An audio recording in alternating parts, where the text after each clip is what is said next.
Infinite loop वगैरह कर ली थी ना। आज हम करते हैं अरे अरे क्या होता है arrangement of the value more than one value store in single variable.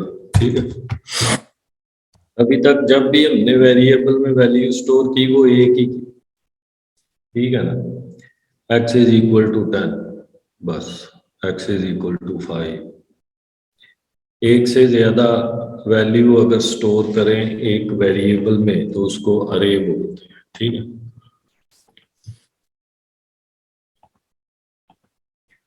अरे जो है वो स्टार्ट होती है 0 से।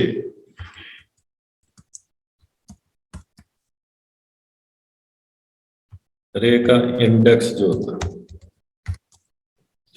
अरे index start from 0।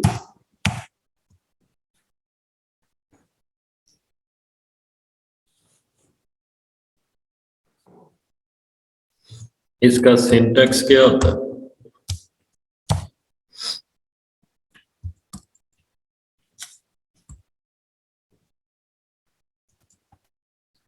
Data type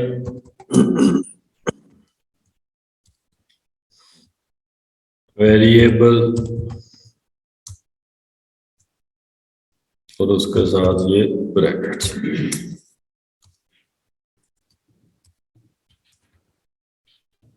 data type variable, अंदर आप साइज भी दे सकते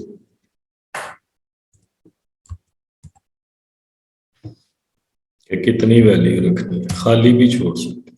खाली छोड़ने का फायदा ये होता है जितनी रखोगे उतना साइज खुद ही बना लेगा।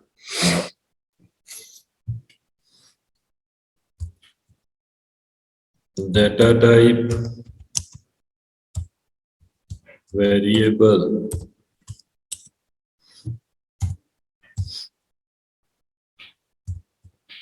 उधर ही वैल्यू अगर स्टोर करनी है तो value 1 comma value 2 comma value 3 comma value 4 सो जितनी मर्जी वैल्यू, वेरिएबल एक ही। अब हम करते हैं एग्जांपल।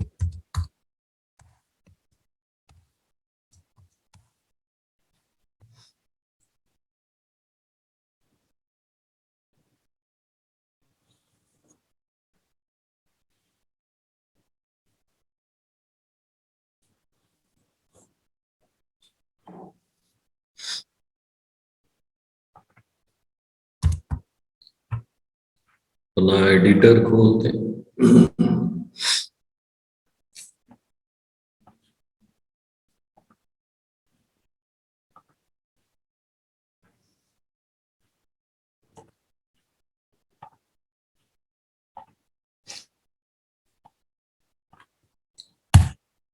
हम कहते हैं इंट एक्स, ऐसे करते होते थे।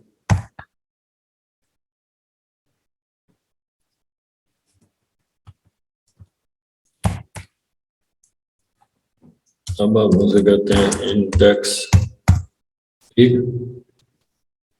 Is equal to 10 comma 20 comma 30 comma 40 4 comma 6, जितनी भी मर्जी वैल्यू डाल दें। ठीक है,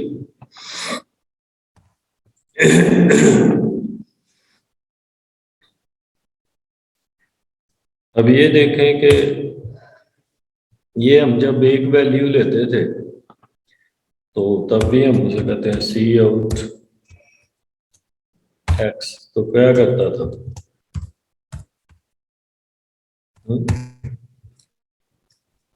अगर हम कहते थे x is equal to 10 integer cout x, तो क्या करता था?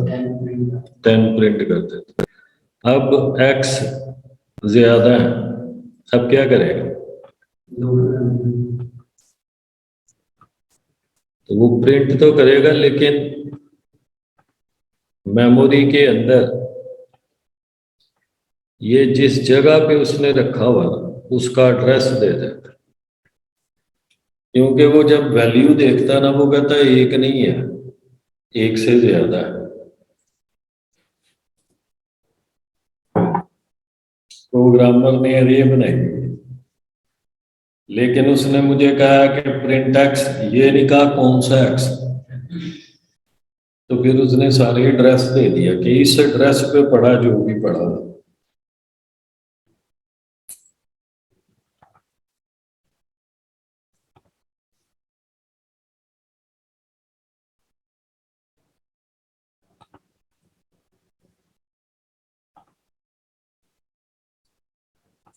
तो ये हमें एड्रेस दे देता।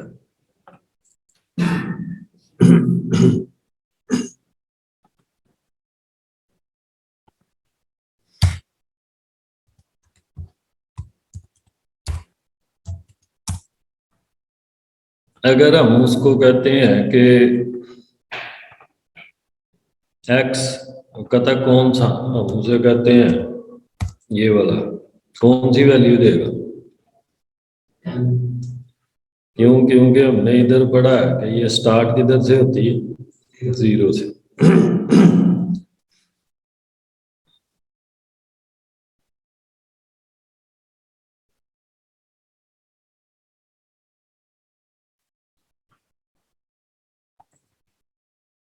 तो ये 10 दे देगा, 1 देंगे तो 1 दे देगा। तो ये जो एग्जाम्पल इधर भी लिख लेते, ये लिख,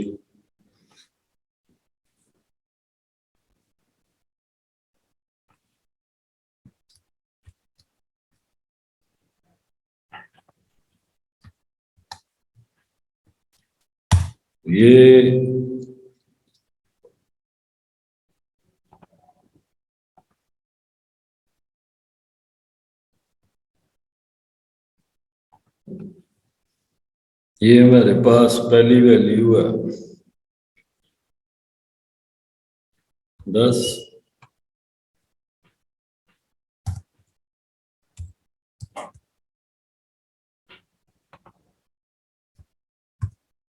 दस है, दूसरी है 20, तीसरी 30, चौथी 4।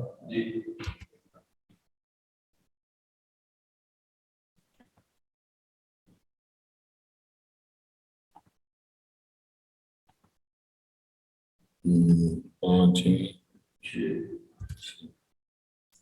तो इंडेक्स क्या है? 0, 1, 2, 3, 4। अगर हम उसे कहेंगे तो इसका नाम क्या है? एक्स। ठीक। अगर हम उसको कहेंगे x3, तो ये वाली वैल्यू प्रिंट कर दो। अगर हम उसको कहेंगे x0, तो पहली वैल्यू प्रिंट कर दो। ये हमारी वैल्यूज पड़ी।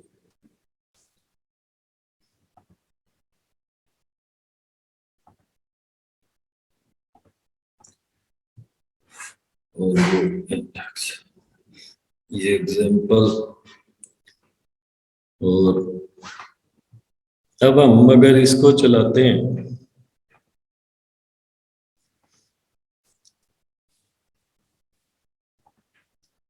बीच में ये किधर से आ गया? x0 प्रिंट कर दे,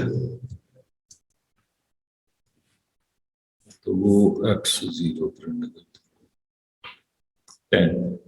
ठीक। अगर हम उसको कहते हैं सी आउट, x3 प्रिंट कर दे,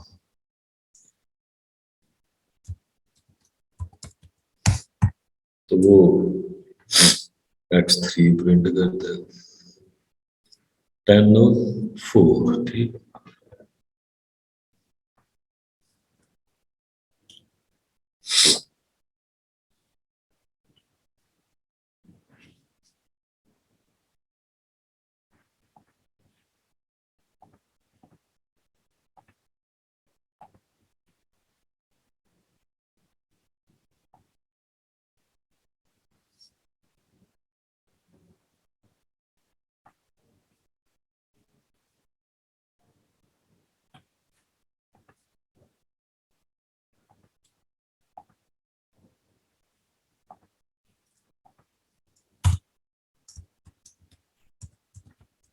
तो जोन सी वैल्यू आप चाहें वो ले सकते हैं।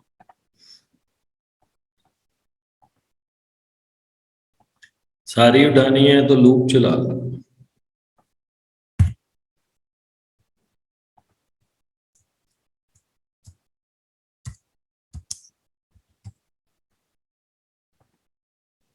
For a is equal to 0, 0 से शुरू कर, a is less than 1 2 3 4 5 less than 5 और a प्लस प्लस से कह दो सी आउट, एक्स प्रिंट कर दे।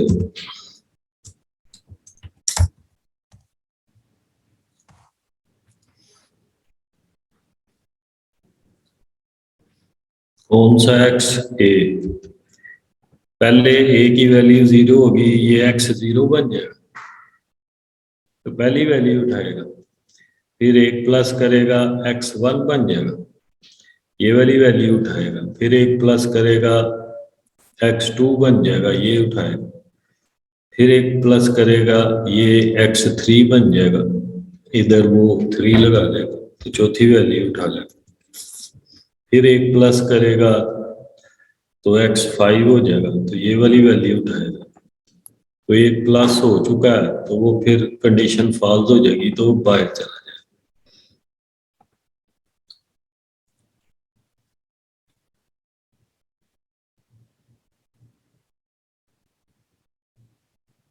इसमें ए रख, ये निकाल दिया था, तो ये सारी वैल्यू ठीक।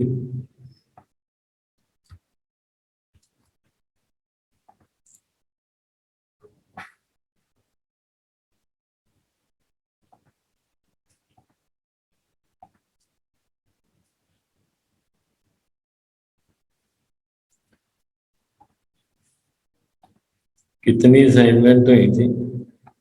22 24?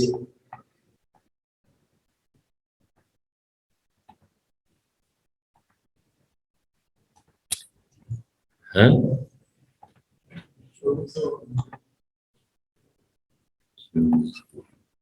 कितनी है कितनी है, कितनी की है?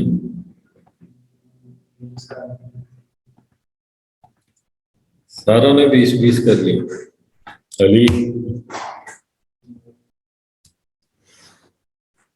छोटी छोटी सी असाइनमेंट अभी तक की नहीं, कितने की है? 4?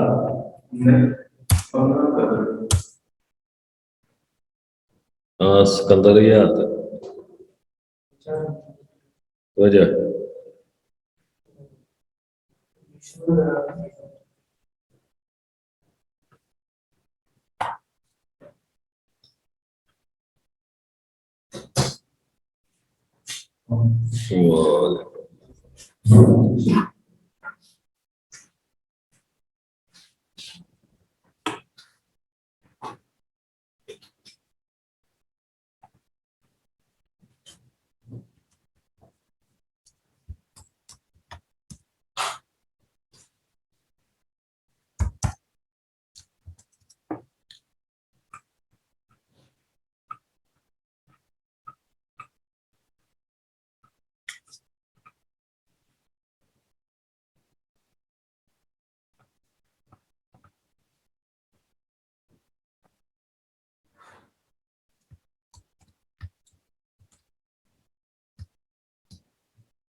ये सी प्लस प्लस में अगर स्ट्रिंग डालना हो स्विच केस में स्ट्रिंग चेक करना वो नहीं है। तो स्ट्रिंग ना डाल, बेसिकली डल जाता है, वो है ही सिंगल कैरेक्टर के लिए जो बनाया गया है, सिंगल वैल्यू के लिए, सिंगल कैरेक्टर के लिए। उन्होंने बीच में, उसमें हम लॉजिकल ऑपरेटर नहीं यूज कर सकते, कर सकते हैं लेकिन वो भी इफ में आसानी से हो जाता है। वो बेसिकली जब आपने मेन्यू बनाना होता है ना, कि अगर कोई 1 प्रेस करे या अगर कोई P प्रेस करे ये हो जाए, अगर कोई A प्रेस करे ये हो जाए, अगर कोई C प्रेस करे, स्विच केस है ही उसके लिए, तो उसको यूज ही उसके लिए किया। आगे जो नई लैंग्वेज आई है आपको बताया था, उन्होंने स्विच केस निकाल ही दिया। ओके, वो कहते हैं if x is double equal to 1, तो केस 1 उससे ही वो काम हो जाता है। तो की जरूरत है। So assignment is string number. हाँ, तो वो स्ट्रिंग उसमें नहीं होता, छोड़ दो उसको रहना।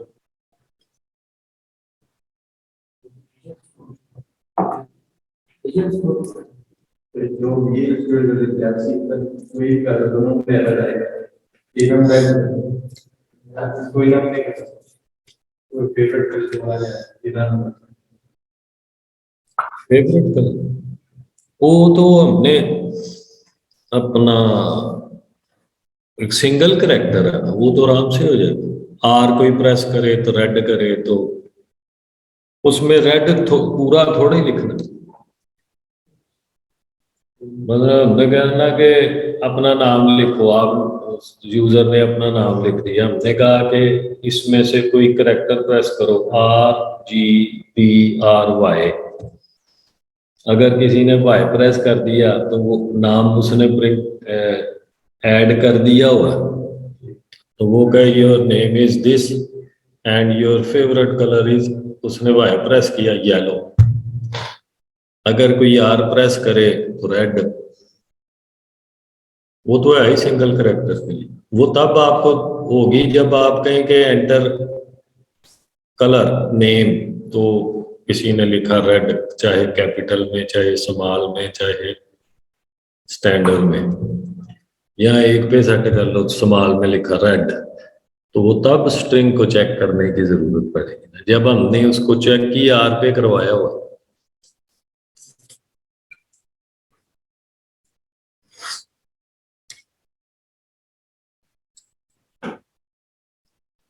पच्चीस है।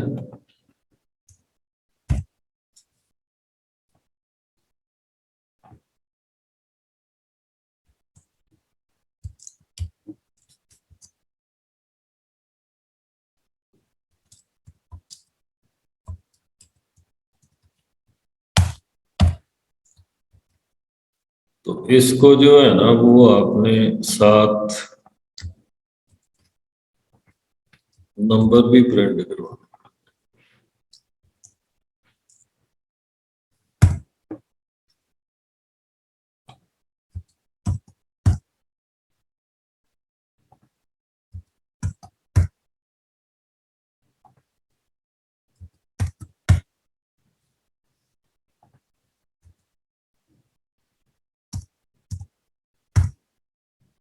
बीच में नंबर 0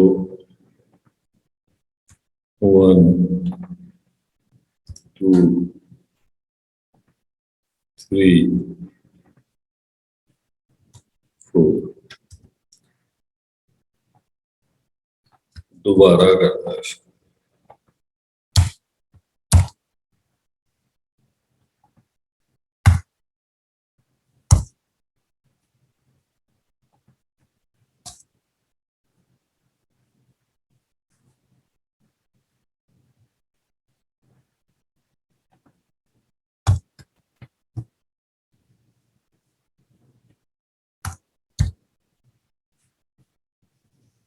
इधर आपने लिखना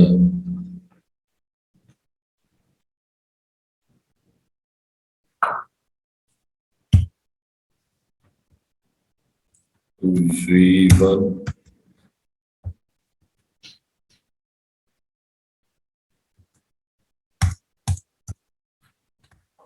V1 V2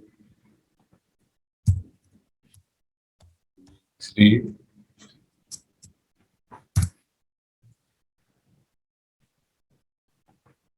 V4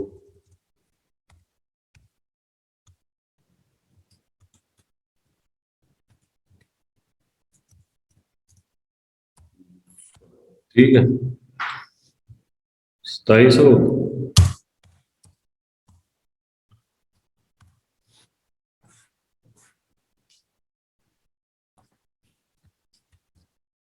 22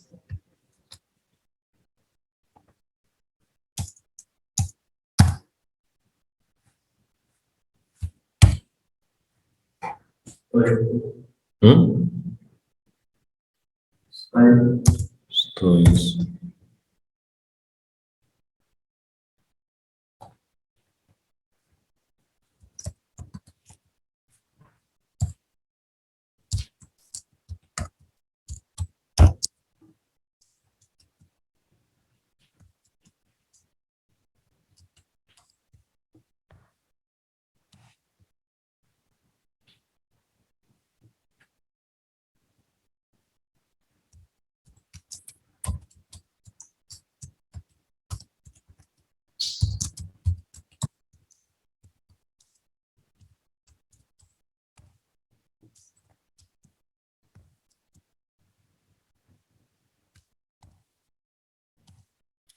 वो कहता है कि इसको कितनी दफा प्रिंट करूं आप कहते हैं 10 दफा कर दो वो 10 दफा कर दो ठीक है आपने लिख दिया 20 दफा 20 दफा कर दे आपने लिख दिया 40,000 दफा 40,000 दफा ठीक हो गया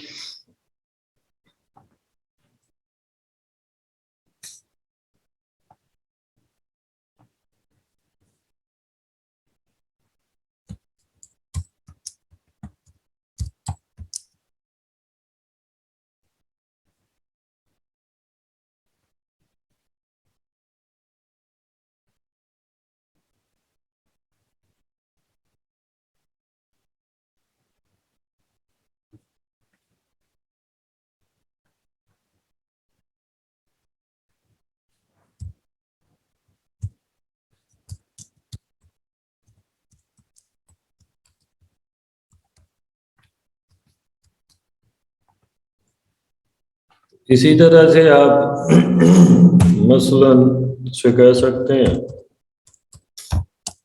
स्ट्रिंग S1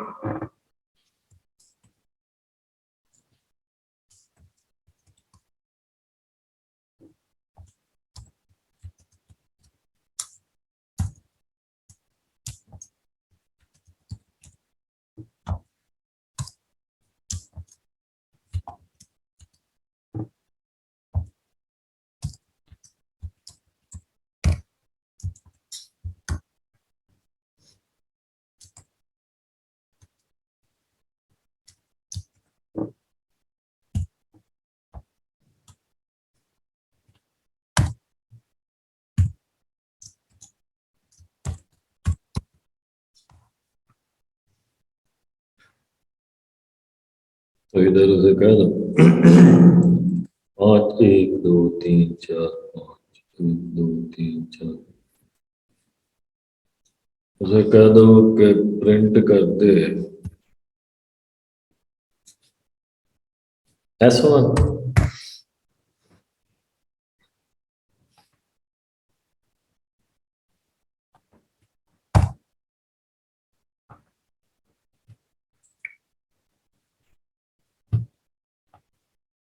तो वो प्रिंट कर देगा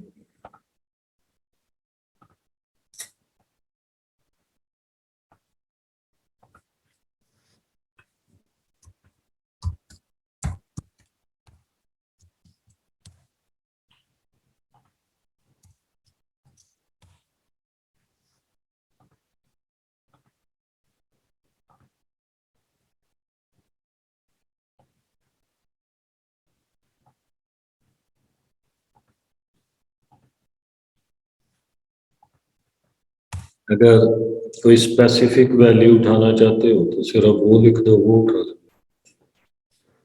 एक वैल्यू उठाना दो उठानी या तीन लूप चला लोगे तो सारी उठा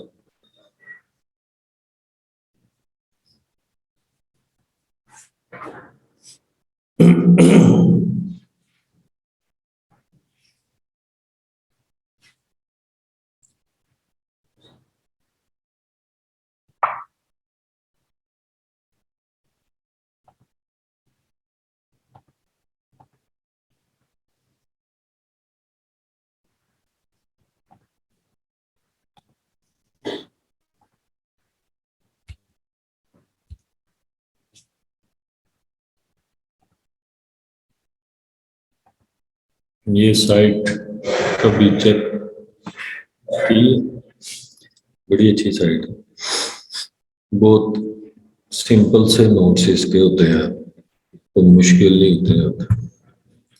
तो हमने वीडियो शेयरिंग खत्म कर दी, ठीक है। आगे हमारे लेक्चर में ये स्क्रीन ना है, लेक्चर सारा खराब है।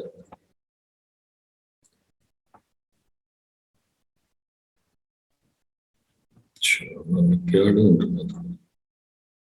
अच्छा, एक फंक्शन होता है लेंथ का, या लेंथ, इधर सर्च,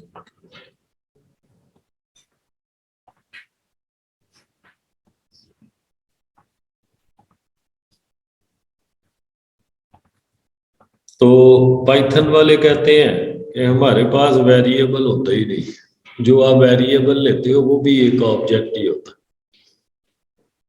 और जब हम उसको यूज करते हैं फिर पता चलता है हाँ वाकई ये ऑब्जेक्ट ही है, खाली वेरिएबल नहीं है। तो जो ऑब्जेक्ट होता है ना उसको इंस्टेंस वेरिएबल कहते हैं या ऑब्जेक्ट कहते हैं। वेरिएबल सिर्फ हम समझाने के लिए वेरिएबल का लफ्ज यूज करते हैं। अरे इसी तरह से जो है ना वो आप डबल अरे भी ले सकते हो। मसलन मैं क्या देता हूँ, हम अंदर बता देते हैं 3 4, 3 रो 4 कॉलम, 1 2 3, हर रो में 4 4 वैल्यू,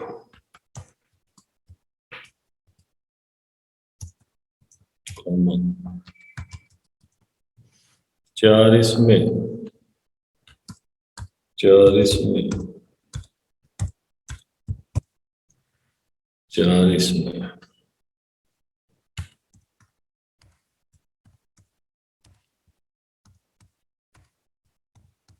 12 वैल्यू, 4 3 जा 12, हर वैल्यू के 4 4, 3 सेट, हर सेट में 4 4 वैल्यू। आप इसको इस तरह से भी लिख सकते हैं।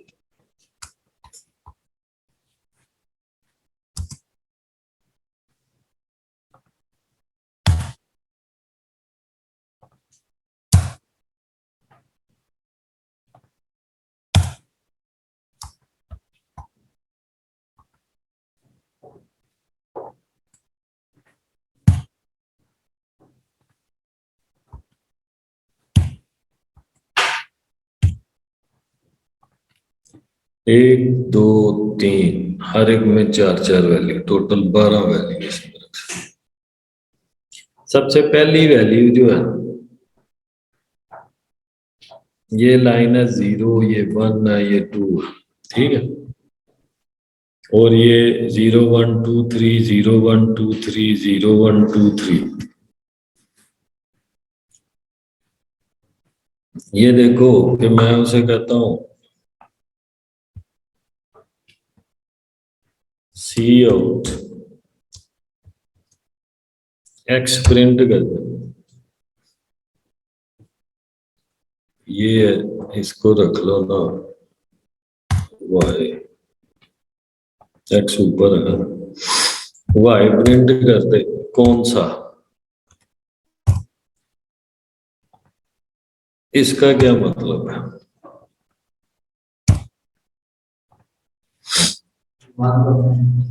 पहली रो की पहली वैल्यू 1 है,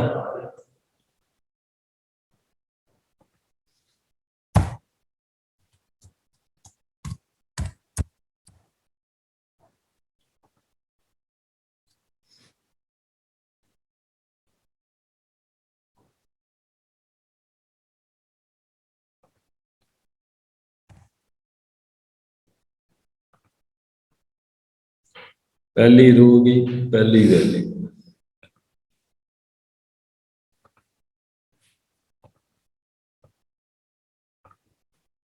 तो इसको सारे जोड़ना है करना पड़ते हैं नेस्टेड रो बनाना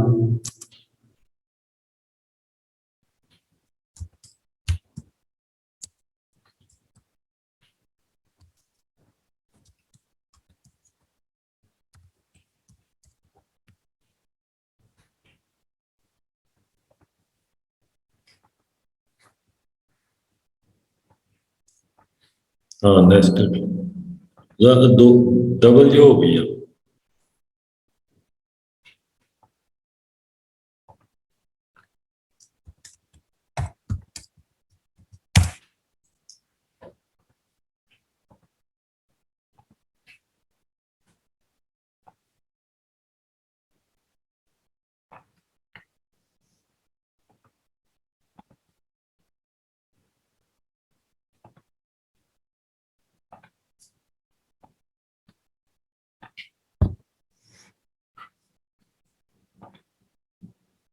अगर मैं ऐसे करता हूँ इसका क्या मतलब है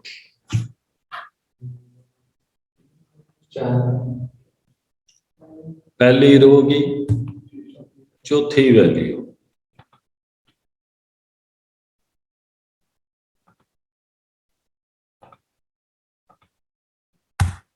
इसका क्या मतलब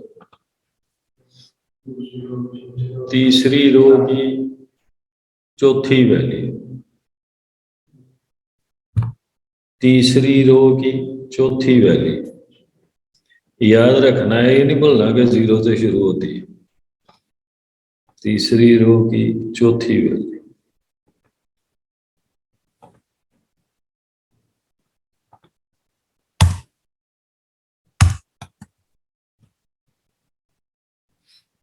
इंटीजर ए कॉमा बी सारी इकट्ठी उठा और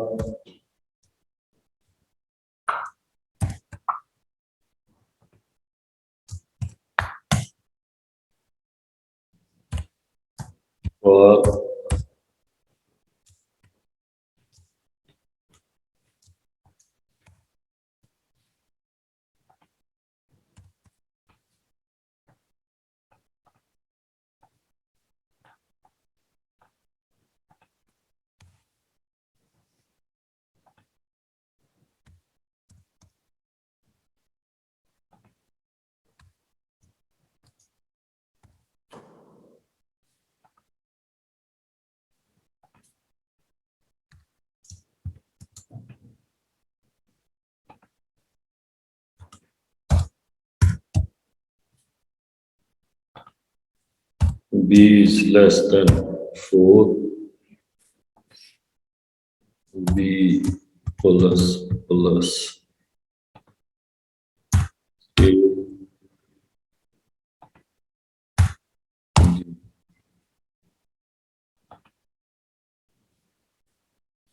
सॉरी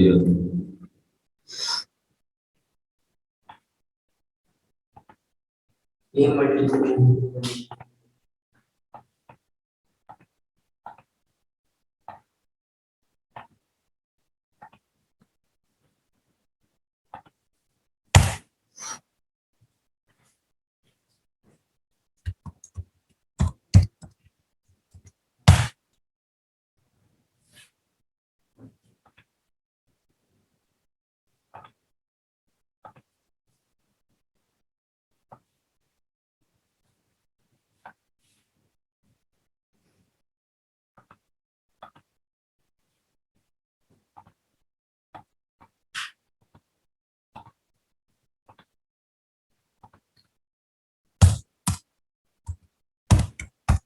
c out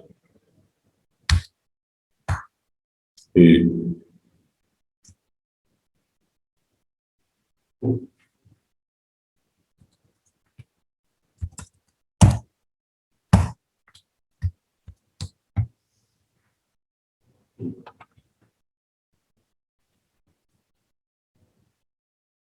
0 1 2 0 में ये चार वैल्यू 1 में ये चार वैल्यू 2 में ये चार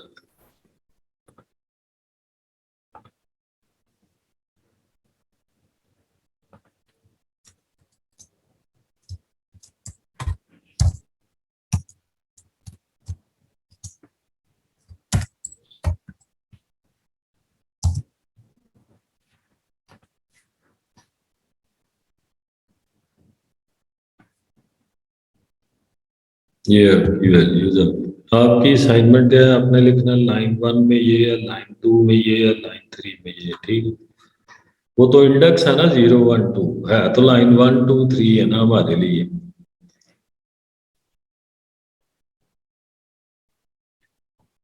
इसकी हर वैल्यू के लिए अंदर वाली लूप, इसको बोलते हैं नेस्टेड लूप। लूप में इसलिए नहीं करवाई थी कि इधर आके हो जानी थी। लूप के अंदर लूप, एक लूप है, नीचे दूसरी लूप है, नीचे तीसरी लूप है, नीचे चौथी। Not a nested loop, multiple loops. एक खत्म होगी दूसरी चलेगी, दूसरी खत्म होगी तीसरी। Loop, inner loop is called nested loop. Loop के अंदर लूप होगी तो तब नेस्टेड लूप होती है।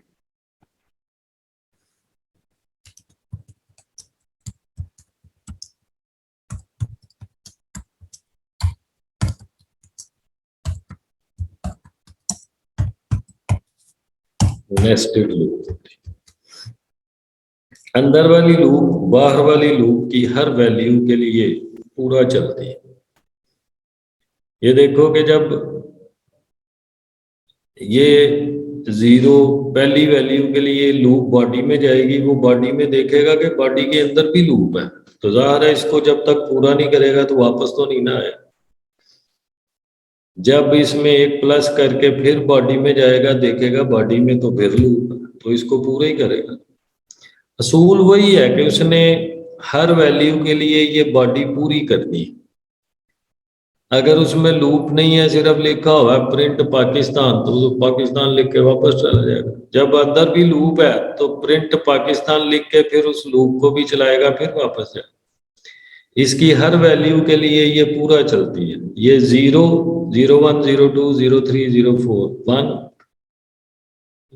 1 0 1 1 1 2 1 3 1 4। तो इसके लिए ये,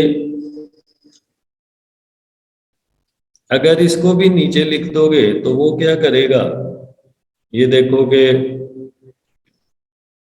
अगर मैं इसको नीचे लिख देता हूँ, ये जो मैं कहता हूँ एक ही वैल्यू भी प्रिंट करते, तो मैं एक ही वैल्यू अंदर वाली लूप में लिख देता हूँ, तो वो क्या करेगा, लाइन 0 लाइन 0 लाइन 0 लाइन 0 सारों के साथ लिखता जाएगा, लाइन 0 लाइन 0।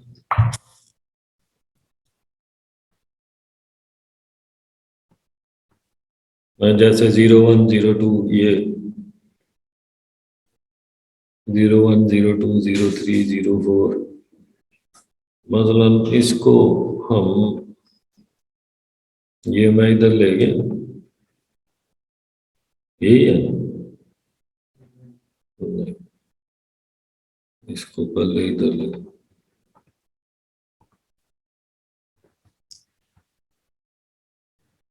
पहले इसको चला दो।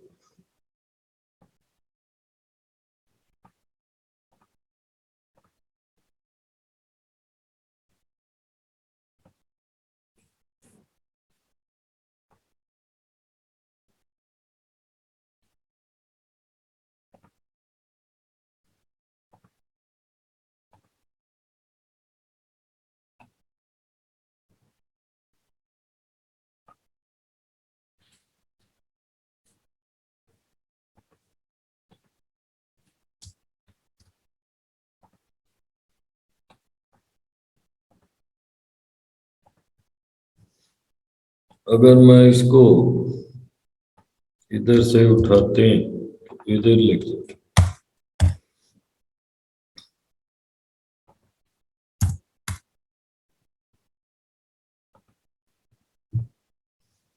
लाइन 0 में ये वैल्यू है, लाइन 0 में दूसरी ये है, लाइन 0 में तीसरी है, फिर लाइन 1 शुरू हो गई, ठीक है।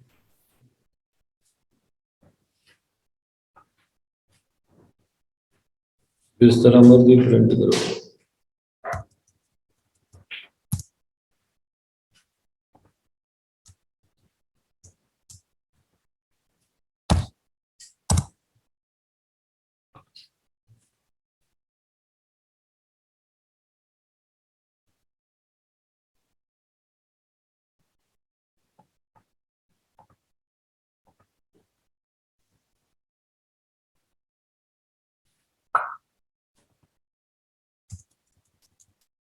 होते हैं लैंग्वेज में, यही चीजें होती हैं। कीवर्ड कहते हैं, स्टेटमेंट्स होती हैं, जो कंडीशंस और लूप्स होती हैं किसी भी लैंग्वेज में, उनको स्टेटमेंट बोलते हैं। पैराग्राफ होते हैं, सेट ऑफ स्टेटमेंट, उनको फंक्शन बोलते हैं। अ स्मॉल प्रोग्राम, एक पैराग्राफ एक छोटा सा प्रोग्राम होता है। कितने की है?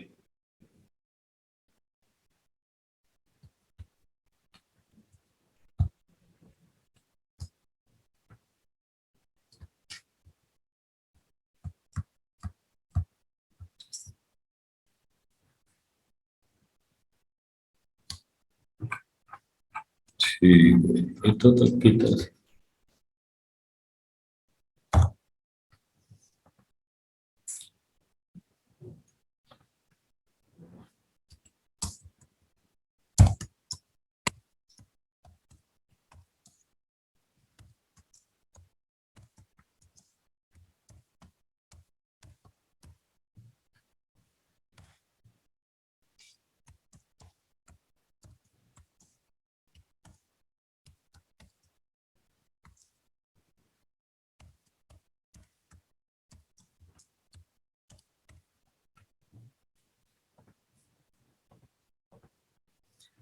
फंक्शन हमेशा कोई ना कोई वैल्यू रिटर्न करता है।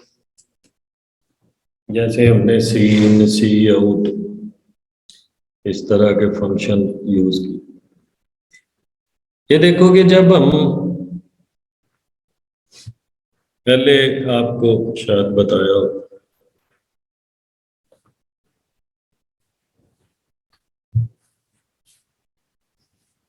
ये हमारा प्रोग्राम था माई1।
ये देखो, ये हमारा प्रोग्राम है माई1। ये माई1 CPP भी होता है, ये CPP है। सी डेव भी होता है, my1.dev भी होगा, my1.cp। एक जब हम कंपाइल करते हैं वो एक्जी बना देता है, फिर डबल क्लिक करूंगा इधर से चल जाएगी, चली है लेकिन चल के खुद ही बंद होगी। वो वजह ये होती है कि ये सारी जब चलती है ना, तो इसको रोक, कोई इसमें इनपुट फंक्शन है, इस प्रोग्राम में हमने कोई इनपुट फंक्शन यूज किया हो?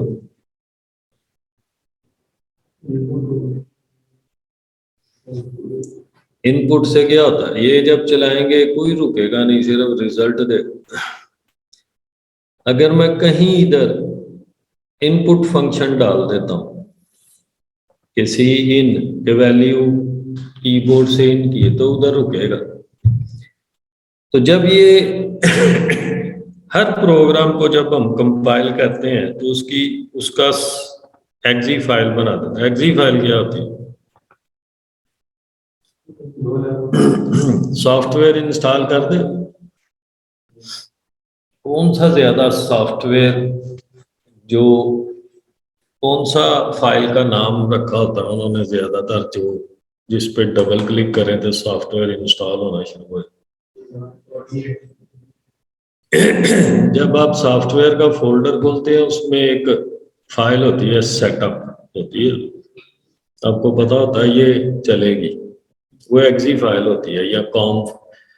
3 फाइलें होती हैं जो डायरेक्ट चलती हैं, exe और com.com और .bat bat। तो ये जो आप सॉफ्टवेयर ला के इंस्टॉल करते हो, ये होता है कॉम या exe, और इसका नाम उन्होंने रखा ही सेटअप होता है कि कोई और भी होता या एप्लीकेशन का नाम होता है या सेटअप फाइल का नाम होता है। 99% फाइल का नाम उन्होंने रखा होता है सेटअप, के चला दो इसको। इसी तरह से ये ऑटोमेटिक, ये देखो कि मैं जब भी my1.cpp को खोलूंगा ना, वो पहले डेफ सी खुलेगा, फिर उसके अंदर खुलेगी, फिर मैं अंदर से चला के देखूंगा कि तो जो एक्जी फाइल होती है ना, वो डायरेक्ट ही चल जाती है, उसे किसी सॉफ्टवेयर की जरूरत नहीं होती। अगर MS वर्ल्ड का मैं आपको एक डॉक्यूमेंट देता हूँ कॉपी करके, किया हुआ है ना MS वर्ल्ड, करते हो थोड़ा बहुत टाइपिंग के लिए, कोई लेटर लिखना हो, असाइनमेंट बना,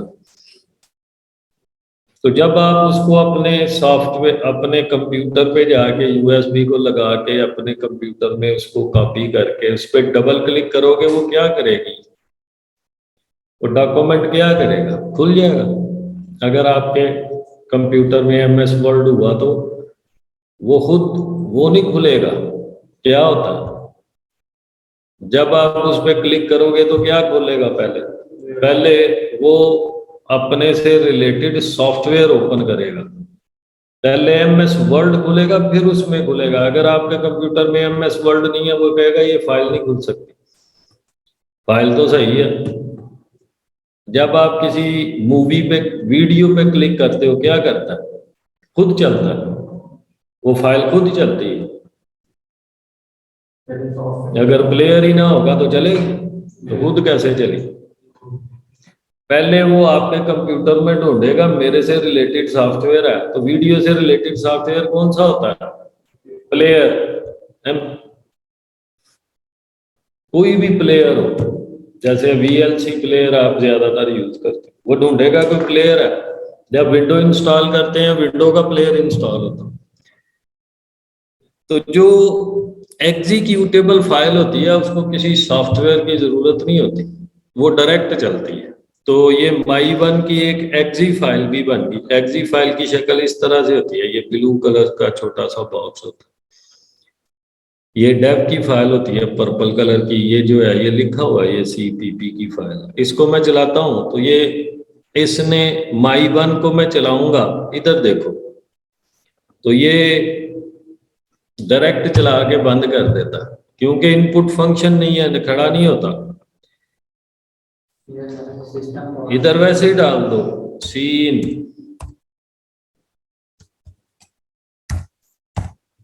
ये वेरिएबल है ना।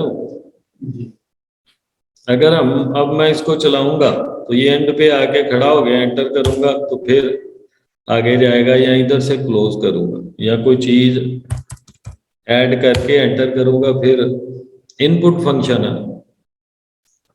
जब भी चलाऊंगा इधर आके रुक जाएगा।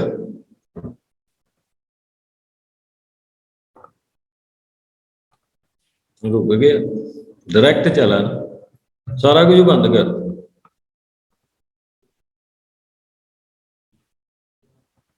डेफ सी भी बंद कर, सब कुछ बंद कर, इसको डायरेक्ट जाके चला चले। ये ऐप होती है जो आपको प्रोग्राम बना के देता है ना, उसकी ये वो एक्जी बनाता है, आपको दे देता है, तो उसको बोलते हैं ऐप, एप्लीकेशन कंप्लीट हो। आप किसी को सॉफ्टवेयर बना के देते हैं, आपके पास ये होता है,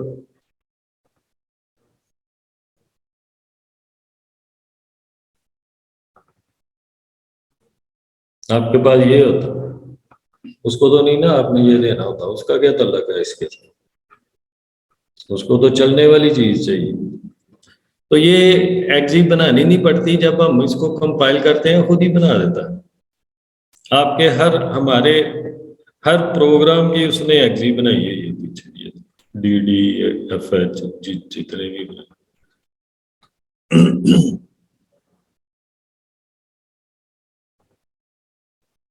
ये अभी हमारा कोई वैल्यू दूंगा, उसके बाद जाए तो सिस्टम कॉल का फंक्शन लगाएंगे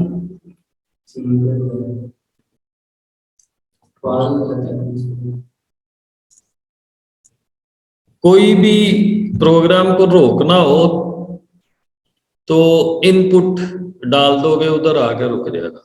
वो आपकी मर्जी है, जिस जो सा मर्जी डाल दो। एक इनपुट फंक्शन है गेट सी एच,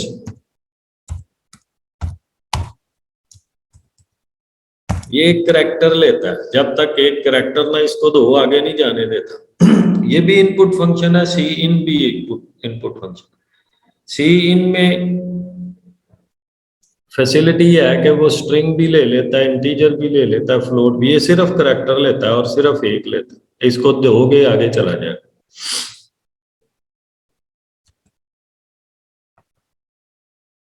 तो वो कहता है इसकी हेडर फाइल नहीं मुझे मिल रही, तो इसकी हेडर फाइल डाल।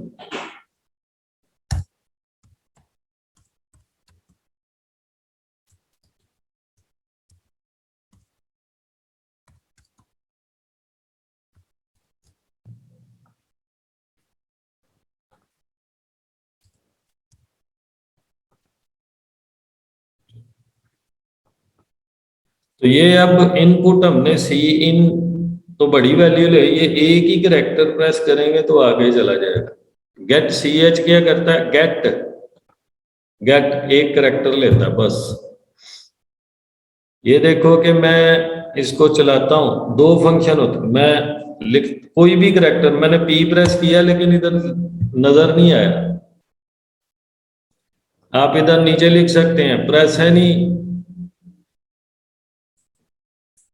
की फ्रॉम कीबोर्ड, प्रेस है नहीं की टू कंटिन्यू, तो कोई भी की प्रेस करेंगे कंटिन्यू। अगर आप चाहते हैं जो मैं प्रेस करता हूं लिखा भी आए तो गेट सी एच ई को ऑन हो जाता। अब मैं अगर पी प्रेस करूंगा तो लिखा भी नजर आए। तो दो फंक्शन है इनपुट गेट सी एच और गेट सी एच ई, और तीसरा है सी इन। सारों का अपना अपना रोल है लेकिन है input function. Get C H input function है, put C H output function है, और सी आउट भी आउटपुट फंक्शन। गेट लाइन भी एक फंक्शन है, वो भी इनपुट फंक्शन। तो अब हमने ये लगा दिया, अब हम इधर से जाके उसको चलाते हैं डायरेक्ट। ये हमारे एडिटर के अंदर से चल रहा होता है, ठीक है, इसलिए खत्म होने के बाद भी रुका रहता है वो, क्योंकि ऑपरेटिंग सिस्टम से चलता है, डेव सी के अंदर से नहीं चलता। तो वो चला जाएगा। कोई की भी अब प्रेस करूं तो जब हम अपना C++ में कोई भी प्रोग्राम चला के तो उसको कॉपी करते हैं, उसको कंपाइल करते हैं, तो वो क्या करता है, उसकी एग्जीक्यूटेबल फाइल, उसकी ऐप बना देता है।